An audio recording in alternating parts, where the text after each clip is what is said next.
All right. Well, we're here with head coach Josh Franke with Westerville Central football, getting ready for the 2024 season. And coach, I really appreciate you taking time to join our podcast and preview the new season coming up. I'm sure you're fired up and ready to go. But first of all, how's your summer going, man? You know what? Despite being a teacher, I really didn't have one. We kind of obviously it's first year here, so we got moved in. I moved in, I think it was June 1st, and instantly started building my basement, 1,000 square foot basement, and I wanted to get that done before football season. So it was like literally waking up at 5:30 in the morning, work on the basement, go do football stuff, come home, work on the basement till 11 p.m., and go to bed and repeat the next day. So not much of a summer, man. I did finish it. I did get it finished. Well, I there you finished go. probably about a week ago. So basement's done. I'm like trying to soak up any pool days with my kids that I have, but the weather's been like all overcast, so it's just been. Sure. But yeah, not much of a summer, man. So we're about ready. I got like new teacher orientation starting next Monday, so it's Oh over. God, I that's crazy. Yeah, it's know. crazy that we're already it's the 31st. We're almost at August, and I Right. mean, it's crazy how it goes. And I feel like that's normally the life of a football coach anyway, is not having much of a summer, but especially in your case when you have to up and move and you're doing a basement, and then before you know it, school's here, and you're teaching, and then you're coaching, and all this, that, and Well, the and other. that So and then on top of it, you're just trying to make I don't have an established network yet, so you're sure, trying to network with everybody and meet with different boosters and different donors and potential sponsors and things like that. So you're trying to do all these different meetings and it's but you know what? I feel like you said, like every head coach, like you learn to live in the chaos. You know what I mean? Like it's like trying to solve like a calculus problem in the middle of like a tsunami. And like people don't understand, like that's every day for head football coaches. It's just right. nonstop. And if there's ever time where I'll go on like a family vacation and turn my phone off and it's just I'm sitting there and it's just I the downtime, you don't know what to do with it because you're just not Right, used to having it. right. Yeah. Talk to me about the jump that you made this summer then. I mean, you jumped from D7 to D1, which I feel like it's not every day that you see that in the coaching ranks. And I feel like most coaches, they'll maybe jump up a division or two, but to move up from 7 to 1, it's not something you see every day. I mean, I'm sure it's a completely different energy, feel, buzz kind of surrounding football, I guess, when you move from a smaller school to, one in the Right. OCC like Westerville Central. To be honest with you, I think the adjustment to energy has come from our team more than it is myself. To be honest with Really? you, and again, at the end of the day, yeah, I think a lot of people have asked me this question, and football is football. If you look at the things that we were doing at Toronto, I call plays on the offense, but like offensively, I mean, we had to have been one of the more complicated offenses in the state of Ohio. We run a college system. There's tons of formations. There's tons of shifts, tons of motions. There's different calls that are being made on the line of scrimmage based off of defensive fronts and tackle techniques. There's a lot of option game with the quarterback, whether that's run option stuff or even RPO game. Like we run a complex system, so I think the only major adjustment has been that I had 35 kids and now I have 105 kids. Right.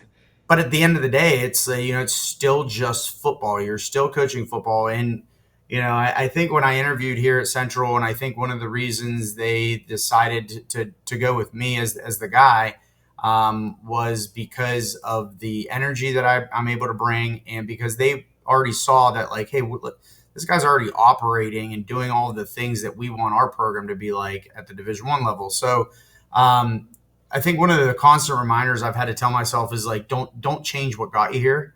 Like the things that you were doing at Toronto got you the opportunity to come here. So just because it's a bigger school or your schedule is a gauntlet, Sure. um, you know, don't change what got you here. Don't change who you are. And I think that's kind of been a daily reminder of myself is like, you know, don't let the moment get too big. It's at the end of the day, it's Sure. football. It's X's and O's, and the defenses you're going to be going up against with, they're not going to be doing anything different than the defenses that you were going up against at Toronto. It's just they have better athletes, but guess what? Like we have better athletes on the offensive side of the ball here too. So it's at the end again, football's football, man. That's right. That's Well, absolutely right. and to add to that, I think one of the biggest things is too is if you're a good football coach, you know that every play, it doesn't matter if you're running a single wing or the wishbone or the power eye or five wide receiver set, every play is designed to be successful, right? Hmm.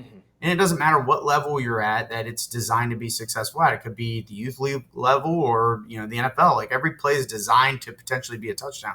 Right. Um, so when you sit down and you look at the bare roots of things, like why are other teams successful, more successful than other teams? And I think that comes down to like the culture that you build. Like, are you building a program? Are you building a culture? Do the kids understand the system? Are they there working for one another? Do they trust one another? Like, I think that's what makes a really good football coach. And when you break it down like that, it doesn't matter how many kids you have underneath of you. If you're a good coach and you're building the things that a good program should have, it has nothing to do with the X's and O's that you're having your teams run through. It's how you're teaching those X's and O's, how those X's and O's are executed, and how your players respond to you as a coach. Yeah, that's very well said. So you spent 6 years at Toronto, 37 and 26 in 6 seasons, and you also graduated from there as well. I So I did, mean, yeah. it's a pretty cool story for you. But I mean, you kind of described the opportunity to move to Westerville Central. I saw in an article you kind of described it as bittersweet.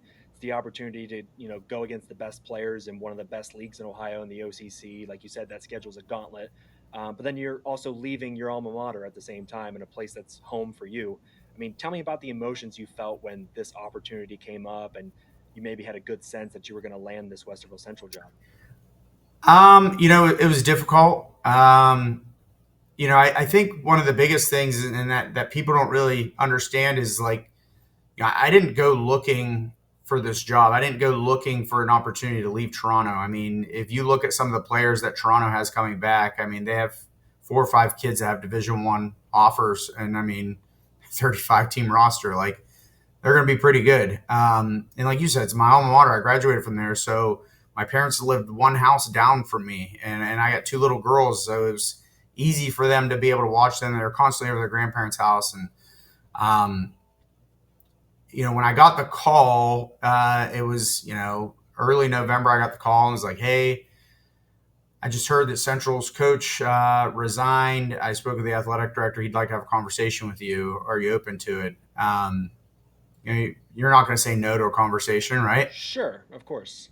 So you start to go through this process and you start to realize like this might happen. And I remember having conversations at the dinner table with my kids, and I'm getting choked up now. It was hard on them, you know what I mean? They didn't want to leave, and when you sit down, you got to make these types of decisions. Like there's the personal side of things that you're like, yeah, man, I'd love to stay here. Like there's that personal investment you have, and your family's there, and you've worked really hard, and you love it there, and you're comfortable there, right? Um, but then there's the professional side of things that you start to think of like your career. And listen, I consider myself a great teacher, but I teach so I can coach football. Like I'm a football coach, and Right. do you really pass up an opportunity to go coach at the highest level in the state of Ohio in probably the toughest conference in the state of Ohio? Like, do you pass up that opportunity? And I didn't see how you could pass up that opportunity. And then, you look back at it too. My wife is from Westerville. She graduated from Westerville North, and her mom and dad are still here. Her sister and our nephews are still here. And, you know, she's followed me around for 13 years of this crazy journey. I mean, we've been from Virginia to Ashtabula to Youngstown area down to Toronto. And it's like, I can give back to her and allow her to be close to her family when we've just spent the last 6 years so close with my family. And then, like I said, I have a 9-year-old and 11-year-old, Lexi and Lila. And Toronto is a dying steel town, like the population decreases every single year. And, you sit there and you think to yourself, like, there's so many more opportunities for my kids up at Westerville than compared to Toronto. And am I doing my kids an injustice by, not taking this position. And so when you sit down on paper and you look at everything, there's things you want to do, and then there's things like you need to do. And for Sure. me and my family, I feel like this was something that like I needed to do it. There was definitely wants on both sides. Like there's part of me that wanted to stay, and there's part of me that wanted to leave. But when I went down to like what does my family need, and what do I need as a professional, this was the step I needed. Right. Yeah. It's so cool that like your homecoming was coaching at your alma mater for a handful of years, and now your wife gets her homecoming gets to return to Westerville. I mean, that part of what you were talking about there just really sticks out to me. And that's so funny how life works out Oh, sometimes. That opportunity to go coach at the highest level presented itself, but it's not just the opportunity; it's where it is also. And so, sure, you're leaving your family behind in Toronto, but you get to go to where your wife's family is. I mean, right. that's Well, about as perfect as a situation as you could draw up if you were going to move. right. And to be honest with you, like I listen, I'm a big. You got to look at the signs that the universe is sending you type of guy. And the way all this worked out was so my first year as a student teacher, I did my student teaching at Central Crossing, and Chris Harr was the head football coach at Central Crossing and hired me as an assistant coach. Um, After that, I went and was the offensive coordinator for the Marion Blue Racers in the Arena League, where Josh Harris was my quarterback there. That phone call I got in November gauging my interest in the position was from Chris Harr, who his two sons are at Westerville Central playing football. And just so happened Josh Harris's son is also at Westerville Central playing Wow. football. And it was just one of those things where it was like, you talk full circle. Now Chris Harr is my defensive coordinator here at Westerville Central. So it's like, how full circle can you get from that, So, and again, I went to Otterbein, so I'm very familiar with Westerville. Chris Harr went to Otterbein. I remember after he hired me as an assistant receivers coach that he told me the only reason he hired me from some of the other candidates was because I went to Otterbein. so, I mean, Westerville, although I'm not from Westerville, if there was a second home to me, Sure. it would be Westerville. Like I have a lot of ties to the community here and stuff, so it's a special place. Met my wife at Otterbein, so proposed to her at Innis Woods Gardens over there. So again, it is a special place for me and my family. So it was kind of like again the universe kind of telling you like, hey, this is where we want you to be. It's just such a I mean, that's something you see in a storybook, you Right. know. That's so cool. And Listen, man, I'm writing the a book one day. One day I'm writing a book. I got a you're lot of writing a book. stories. It's gonna be great. The only thing left to do now is you got to win a state championship Yeah, with that's the right. Westerville That's Central, right. and so that's the cherry on top. That's the way the storybook ends, I guess. Speaking of your Warhawks, the last two seasons before you took over, 7-16, 500 in OCC play. Um, but talk to me about the team this year. Some of the guys that you've gotten to get to know and be around, and you see their talent and whatnot. You can name drop some guys who you think are going to stand out this year for your squad, and I guess just expectations for year one, man, as you take over. Yeah, listen, I mean, I've always been a guy that I don't shy away from what our goals are and what our expectations are here. I mean, and I think, here we are, July 31st, and people are in the middle of, starting camp up and everything like that. And everyone's showing up at the start of camp with the expectations of winning a state championship. Like if Of that's not course. why you're coming, if that's not where you're showing up, if you're showing up to be like, we'll go 500 this year, that's our goal. Like the goal is to make it to the end. The goal is to play, 16 games. So that's the ultimate goal, obviously. But we have goals for ourselves. I mean, we want to rule the Ville. I think that's day one. That's what we're trying to accomplish is to win those two games right out the gate. Like if you can win those two games out the gate, I feel like you're going to have a really successful football season. Obviously, want to host a home playoff game. You know what I mean? Want to win the conference. Like we're setting the bar high, and you might not reach that. You might not reach that, but the kids show up every day, and I've been a firm believer in, and this is how we got things turned around at Toronto and made such a successful team at Toronto. Is we talk about what our goals are every single day. Like it's mentioned every week. Like some coaches are like, we don't want to, we don't want to jinx it. We don't want to, speak the words and then jinx ourselves or bad things will happen or it won't happen. Like, no, like we want our kids to know every single day, like, hey, you're showing up so you can win August 23rd and then the following week and rule the Ville. And then the next goal after that is we are going to win the conference. And the next goal after that's to win the region and, have a top 8 playoff spot. Like, these kids need to hear that. Like I'm a motivational guy, and like I've always been taught, like when you have goals for yourself, and you're more likely to achieve those goals when you write them down. And then when you write them down and you put them somewhere where you're going to see them every day, so you're constantly reminded of them every day, like that makes them even more likely to to become attainable and for you to succeed in those goals. So by us talking about them with the kids every day, like we might not reach those, like we might not succeed, but we're going to put them out there, and we're going to be a whole lot better knowing that that's what we're trying to achieve. um, and listen, all of those things are likely. I mean, we have a tremendous group of athletes, and I'll be honest with you, I think Jason Gwynn, who's at quarterback for us, is arguably the most talented player in the Columbus area, if not the entire state of Ohio. I Mm. mean, he is an athletic freak show.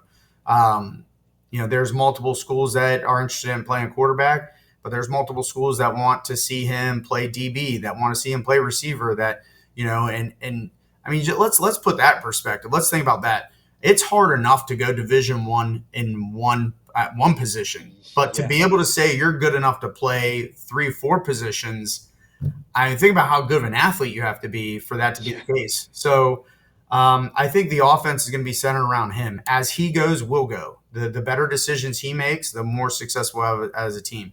I think one of the biggest things for Jason right now is sometimes, his gift is a blessing and a curse.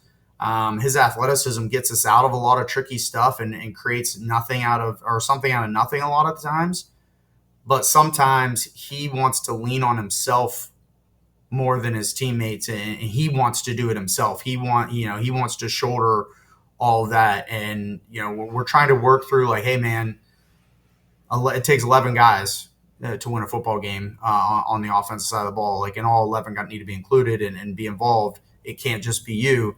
So that's one of the things we're working with him, and he's getting better. I think he's starting to realize that, and he's really starting to come into his own as a leader. um, Jason Steele is going to be a two-way player for us. I think he's a lockdown corner at 6'3", which is rare. He's real rangy.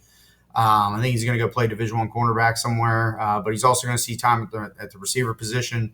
Elijah Harris, who has an offer from Iowa State, he's getting interest from Wisconsin and Penn State. Obviously, he comes from a very athletic family. Brothers at Bowling Green playing tight end right now. But I think he is going to be a huge weapon for us offensively. And then I think we lost all 5 of our linemen from last year. So we're trying to transition into finding some guys there. But I definitely think we have a scheme that fits a lot of the guys that we have that we're asking to potentially start up front for us. So then defensively, Chris Harr has brought in an intense energy to defense. It is a fast attacking defense. It's given my offense fits in camp so far. And I think one of the biggest reasons is our middle linebacker, Jack Schneider. I think this kid has been highly overlooked by some college scouts, and I will be shocked if he's not playing Division 1 football somewhere next year as a middle linebacker, because he has been a real pain for me offensively trying to get around him. But and then we have a kid that just transferred in from Pick Central, Amari Spiva. I think he's going to play safety for us. He's a heck of a basketball player, but I think he's going to be a really, really good football player too. Anthony Lease is a guy at safety that's going to come down, run the alley, and put a lot of big hits on kids. So, again, I'm excited. I think we have all the pieces, and it's on me and the rest of our coaching staff to put those pieces together to try and manufacture a recipe for success. Well, hopefully all those puzzle pieces fit together nicely, and you guys achieve the goals starting with weeks 1 and 2, and you Yep. rule the Ville, and then it's just one game at a time from there. Like coaches always say, it's the most important one is the next one Right. always. So, but coach, I really appreciate you taking time out of your day to hop on a podcast, and it's just so fascinating to hear your story. I mean, like I said, it's just Yeah. storybook stuff. You couldn't write it any better. But hopefully, your first season here with the Warhawks is a successful one. You guys reach your Yeah. goals, and you build something special down there in Westerville, man. So I appreciate you hopping on today. Oh, for sure, man. I appreciate it. Thank you.